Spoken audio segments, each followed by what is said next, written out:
compartilhe bons momentos. Divulgue a Rádio CPAD. www.radiocpad.com.br.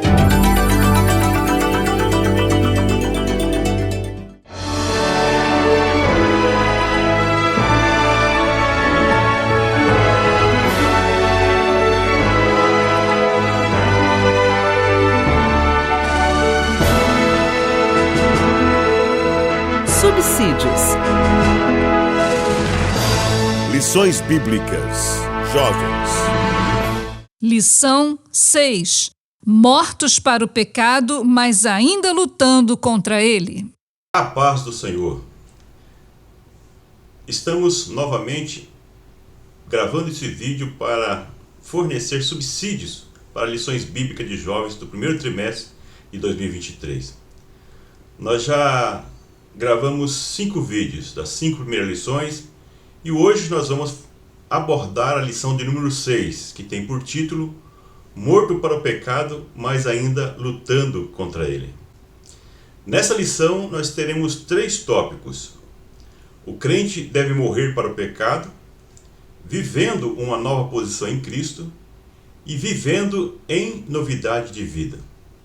O texto principal está em Romanos 6:4, que diz: de sorte que fomos sepultados com ele pelo batismo na morte, para que, como Cristo ressuscitou dos mortos pela glória do Pai, assim andemos nós também em novidade de vida. O resumo da lição é o seguinte: o crente, uma vez justificado e santificado, mediante a fé no sacrifício de Jesus Cristo, deve morrer para o pecado. O texto bíblico base para esta lição está em Romanos capítulo 6, do verso 1 ao 14. No texto bíblico base nós vamos ver aí a advertência do apóstolo Paulo sobre o perigo se a nova posição em Cristo, conquistada por meio da justificação, for mal interpretada. Essa posição de perdoado gratuitamente e livre em Cristo. Muitas pessoas, ao estudar, ao conhecer a doutrina da justificação pela fé, ela pode, se não for bem orientada, interpretar de maneira equivocada essa liberdade em Cristo. É isso que nós vamos ver nessa lição. Então, nessa lição nós vamos refletir sobre as mudanças que deve ocorrer com o crente após a justificação para a manutenção da santificação. Como nós já vimos na primeira lição, a lição introdutória, que a santificação ela tem 3 estágios: a inicial, a santificação dinâmica e progressiva e a santificação final. Então vamos falar sobre a santificação dinâmica e progressiva. Com a justificação, algumas mudanças devem ocorrer no crente, entre elas morrer para o pecado, ocupar uma nova posição diante de Deus e andar em novidade de vida. Primeiro tópico: o crente deve morrer para o pecado. No primeiro item desse tópico, falo sobre a má interpretação da justificação pela fé, que pode se tornar um problema. Então nós vimos que a doutrina da justificação pela fé, ela não é fácil de ser assimilada por alguém que viveu anos debaixo do jugo da lei, como no caso do apóstolo Paulo. Mas ele teve uma experiência tremenda e profunda com Deus, e isso o ajudou a entender e colocar em prática essa doutrina da justificação pela fé. O apóstolo Paulo teve vários problemas com os judeus que praticavam o judaísmo, bem como com alguns judeus que haviam se convertido ao cristianismo, que ainda se apegavam ao legalismo. Então, praticamente tudo que ele havia aprendido e tentado colocar em prática é colocado por terra, no caso do apóstolo Paulo. Pois nós vemos que na sua conversão, ele vai ter que fazer uma releitura de tudo o que ele havia aprendido, ele que era doutor na lei. Eu recomendo a leitura do livro que eu escrevi sobre o cuidado de Deus com o corpo de Cristo, que foi lançado em 2021, que foi o livro de apoio também da lição que eu comentei. Lá nós temos uma biografia a respeito do apóstolo Paulo.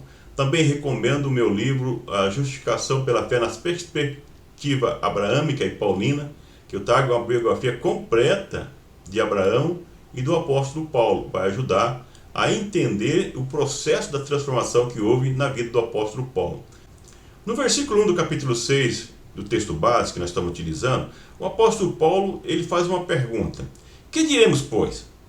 Permaneceremos no pecado para que a graça seja mais abundante? Por que ele faz essa pergunta? Porque muitas pessoas estavam interpretando que a graça era permanente, independente do comportamento das pessoas. Então, alguns conversos ao cristianismo, considerando a facilidade da vida na graça, continuavam na prática do pecado, confiando no perdão imerecido de Deus indistintamente, em qualquer momento. É por isso que no segundo item eu falo sobre a advertência do abuso da graça, baseado no versículo 2. Então, esse problema lá da igreja primitiva não era exclusivo dela. Hoje, nos nossos dias ainda, alguns entendem que a vida que a pessoa que foi justificada não interferirá mais na sua salvação, né? A vida que ela leva, independente de em que vida que ela leva, qual comportamento. Pois Deus não retira o dom da salvação já dado ao crente. Essa é a interpretação dessas pessoas. Nós vamos ver que o apóstolo Paulo, ele ensina diferente. Paulo é incisivo em sua resposta. Ele faz a pergunta e ele mesmo responde, né? Que diremos, pois? Permaneceremos no pecado para que a graça seja mais abundante? Ele faz a pergunta. Mas daí responde no versículo 2. De modo nenhum. Então ele é bem incisivo. O fato de ser justificado gratuitamente não dá o direito de abusar da graça de Cristo. Nós vemos ele escrevendo isso aos Romanos, no capítulo 5, dos 13 primeiros versículos ali, ele deixa bem claro sobre isso, o comportamento de alguns gálatas que estavam abusando da graça de Deus. Então não devemos abusar da graça de Deus. É por isso que no terceiro item eu falo sobre que as pessoas justificadas devem estar mortos para o pecado. O crente em Cristo é declarado justo no tribunal de Deus, mas ao mesmo tempo o velho homem morre legalmente, crucificado com Cristo, e ressurge como uma nova vida em sua ressurreição. Isso nós vemos quando Paulo escreve na segunda carta aos Coríntios 5:17, e que também aborda no meu livro o cuidado de Deus com o corpo de Cristo. Aí a recomendação de você se aprofundar nesse livro. Então o batismo nas águas é um ato público, para atender uma ordenança, né, que formaliza simbolicamente o que já ocorreu no seu sepultamento. Nós vemos isso em Colossenses 2:12. Ou seja, o batismo é algo simbólico, é um ritual, apenas para demonstrar, através da confissão pública de quem é batizado, de que ele é um salvo em Cristo Jesus. Então, muitas pessoas até colocam o batismo como um sacramento e como algo que garante a salvação em Cristo Jesus. Então, o batismo é um ato simbólico, é um ritual. O salvo não pode mais servir ao pecado após a sua justificação, pois a morte do escravo o liberta de sua escravidão. Nós vemos o apóstolo falando sobre isso no verso 6, baseado nos conceitos legais das Escrituras do Antigo Testamento. Então ele faz aí uma releitura desse aspecto. Então em Cristo, um novo crente, aquele que é justificado, ele está livre para servir a Deus em novidade de vida. Livre, mas para servir a Deus em novidade de vida. Não quer dizer que ele vai viver na prática do pecado, porque já foi justificado e justificado para sempre. Não, Paulo fala diferente. Paulo explica diferente, é o que nós vamos ver. É por isso que nós vamos para o tópico 2, que diz: vivendo uma nova posição em Cristo. No primeiro item, coloca o tema conhecendo a nova posição em Cristo, com base nos versículos 3, 5, 6, 7 e 9. Então a justificação, ela proporciona uma nova posição em Cristo. No meu livro, A Justificação pela Fé, nas perspectivas abraâmica e paulino, eu trago todo um tratado a respeito da doutrina de justificação pela fé e como ela é interpretada dentro do ambiente forense, onde nós somos declarados justos diante de Deus por meio do sacrifício de Cristo. Aí você recebe uma nova posição, está religado com Deus, justificado diante de Deus, que é quando ocorre a santificação inicial. Então, essa situação nos dá uma nova identidade. não mais relacionada ao primeiro Adão, quando Paulo aborda sobre isso, mas da descendência de Cristo. Então, a descendência espiritual, que é o segundo Adão. E, portanto, uma vez justificados, passamos a ser membros da família de Cristo, somos co-herdeiros em Cristo Jesus. Esta nova posição assegura a vida eterna com Deus, mas também exige uma aproximação com a vida de obediência de Cristo. Ou seja, seguir o exemplo de Cristo, o exemplo de obediência incondicional de Cristo a Deus e à vontade de Deus. Então, essa nossa nova vida de santidade não significa que o crente nunca mais irá pecar. A própria Bíblia, 1 João, fala que aquele que diz que não peca já se constitui um pecador, pois é mentiroso, né? Então, o crente não vive mais na prática do pecado. Essa é a realidade. Então, não significa que o crente nunca mais irá pecar, mas que não viverá na prática do pecado como escravo do pecado, ou seja, como alguém que não tem o domínio sobre o pecado, mas que é dominado por ele. No segundo item, nós colocamos o título com base no versículo 8 a 11, vivificados em Cristo. Então, é uma nova vida, é uma vida espiritual que é conquistada pela justificação por meio do sacrifício de Cristo.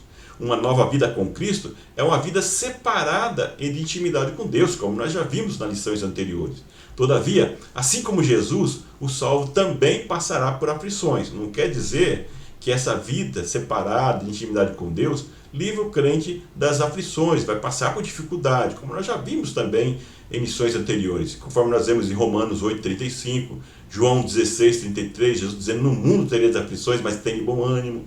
Ou seja, Deus não nos garante uma vida sem aflições, mas Ele garante estar conosco em todos os momentos, uma vez vivificados em Cristo, ou seja, tendo vida espiritual. Então, a nova vida com Cristo, ela garante a transformação do corpo corruptível em um corpo incorruptível, como o de Cristo. Que nós vemos isso, Paulo falando claramente na primeira carta aos Coríntios, capítulo 15, aos Tessalonicenses também, no capítulo 4, 16, do verso 16 a 18, ele fala claramente sobre essa promessa, sobre essa garantia daquele que é vivo em Cristo, ter o seu corpo transformado, uma vida eterna com Deus, com um corpo glorificado. Então, como a palavra de Paulo a Timóteo, quando ele se acha só no ministério, ele disse, Timóteo, fortifica-te na graça que há em Cristo Jesus, lá na segunda carta a Timóteo, capítulo 2, no verso 1. Paulo, quando ele estava abandonado, ele disse assim, todos os da Ásia me abandonaram. Onesíforo, com grande dificuldade, me encontrou aqui. Ele ficava lá na sua segunda prisão, num calabouço debaixo do nível da rua, úmido, um lugar úmido, sem luz. Mas mesmo assim, mesmo abandonado, pela vida espiritual em que ele tinha, ele confiava na graça de Deus. Por isso, recomenda a Timóteo fortificar na graça de Deus. Essa é uma palavra que nós temos que ter conosco diante dos momentos difíceis. Lembrar que nós devemos nos fortificar na graça de Deus, porque ela nos basta. É ela que nos garante uma vida eterna com Deus. E aí, por fim, nós colocamos no terceiro item, embaixadores de Cristo na terra. Então, é interessante, eu acho algo incrível, essa nomenclatura, essa nova função que o salvo passa a ser chamado como embaixador de Cristo na terra, alguém que o representa para levar o seu evangelho. Então Cristo cumpriu a sua missão e retornou ao Pai. João, no capítulo 13, nós vemos, quando fala lá do lava-pés, como ele deixa bem claro que estava chegando o momento dele retornar ao Pai, e olhando para os discípulos, e vendo que eles queriam dar continuidade na sua missão, e por isso preparando-os e ensinando.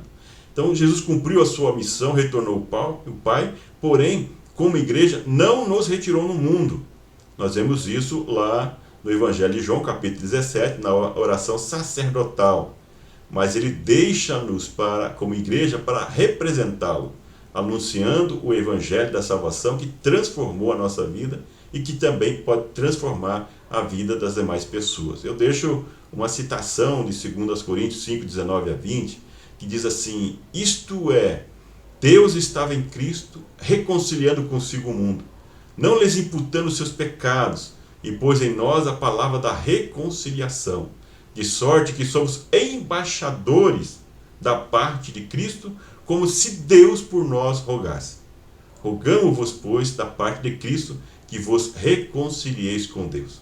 Então Paulo diz que somos embaixadores da parte de Cristo, né, para reconciliar aquele que está perdido, ou que estava perdido, com Deus, para que possa ter também a vida eterna com Deus, assim como os salvos têm a garantia pela palavra de Deus.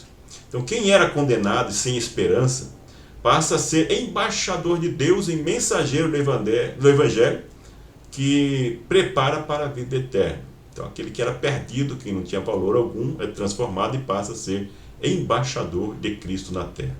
E o terceiro tópico, vivendo em novidade de vida. No primeiro item, quem reina na vida não é mais o pecado, com base no versículo 12. O cristão justificado não aceita mais o reinado do pecado sobre a sua vida. A sua consciência é orientada agora pelo Espírito Santo.